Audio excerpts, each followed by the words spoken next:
Ne dites pas que ça ne fonctionne pas.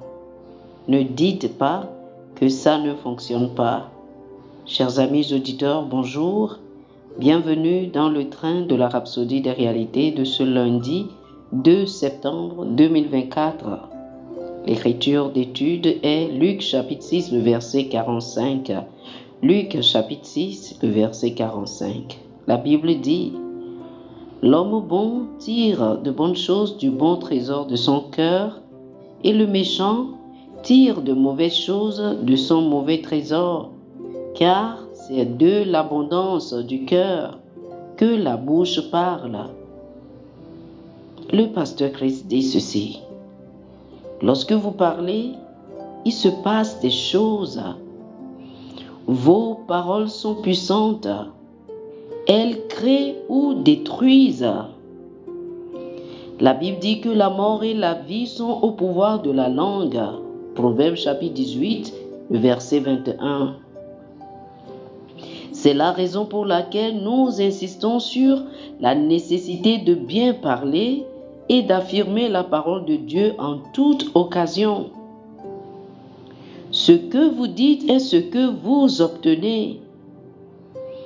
Réfléchissez à nouveau à ce que nous avons lu dans notre premier passage qui dit: l'homme bon tire de bonnes choses du bon trésor de son cœur, et le méchant tire de mauvaises choses de son mauvais trésor, car c'est de l'abondance du cœur que la bouche parle. Par les mots que vous prononcez, vous produisez le bien ou le mal, la vie ou la mort, la maladie ou la santé, la pauvreté ou la richesse. Tout dépend de vous. Ce qui compte, c'est ce que vous dites.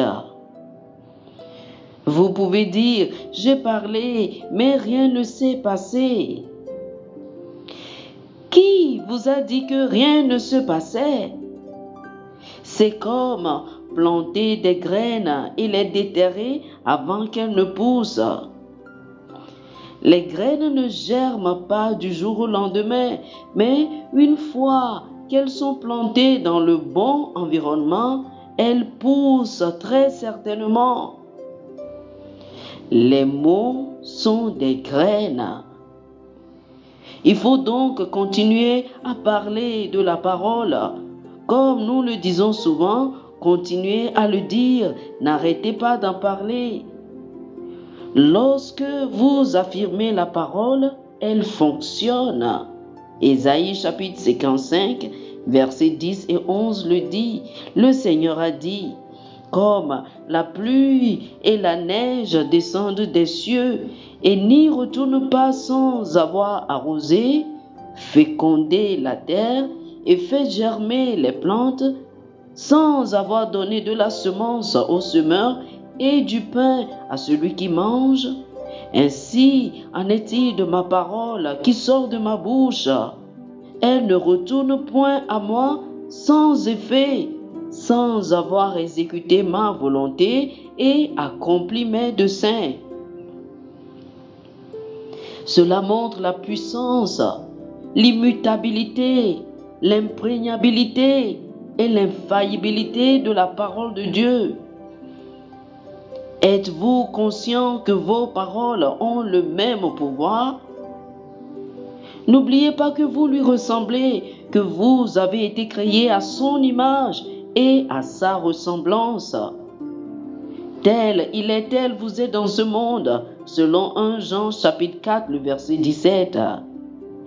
La parole de Dieu dans votre bouche, c'est Dieu qui parle. Cessez de penser que cela ne fonctionne pas. Ne permettez pas à Satan de vous faire entrer dans le royaume des sens en essayant d'observer des vanités mensongères. La Bible dit dans Jonas chapitre 2, le verset 8, « Ceux qui s'attachent à de vaines idoles éloignent de la miséricorde. » Oh, alléluia, gloire à Dieu. Chers amis, je vous invite à faire cette confession avec moi. Dites ceci: lorsque je parle, Cela se réalise, car mes paroles sont puissantes. Elles produisent ce que je dis, car je parle de la part de Dieu et je déclare sa parole.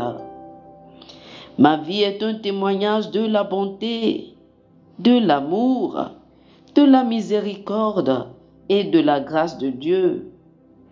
Je suis la preuve de son équité et je marche dans sa justice, dans la santé divine, la prospérité, la paix et la joie. Amen. Oh, alléluia, alléluia. Pour une étude approfondie, je vous invite à lire Marc chapitre 11, le verset 23, Proverbes chapitre 15, le verset 4 et Jacques chapitre 3, les versets 5 et 6. Marc chapitre 11, le verset 23, Proverbes chapitre 15, le verset 4 et Jacques chapitre 3, les versets 5 et 6. Que le Seigneur vous bénisse. Amen. Amen.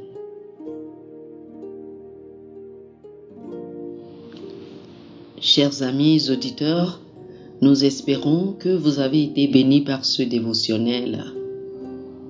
Nous vous invitons à faire de Jésus-Christ le Seigneur de votre vie. Si vous voulez recevoir le Seigneur Jésus comme le Seigneur et le Maître de votre vie, faites cette prière avec moi. Dites ceci après moi, s'il vous plaît. Ô Seigneur Dieu, je crois de tout mon cœur en Jésus-Christ, Fils du Dieu vivant. Je crois qu'il est mort pour moi et Dieu l'a ressuscité des morts. Je crois qu'il est vivant aujourd'hui. Je confesse de ma bouche que Jésus-Christ est le Seigneur de ma vie à partir d'aujourd'hui. Par lui et en son nom, j'ai la vie éternelle. Je suis né de nouveau. Merci Seigneur d'avoir sauvé mon âme. Je suis désormais un enfant de Dieu. Alléluia. Félicitations, vous êtes désormais un enfant de Dieu. Pour recevoir plus d'informations sur comment vous pouvez grandir en tant que chrétien et pour avoir une copie physique et une copie électronique de la Rhapsodie des réalités, appelez-nous sur le plus 228 91 74 69 79 plus 228 91 74 69 79. Que le Seigneur vous bénisse abondamment. Amen.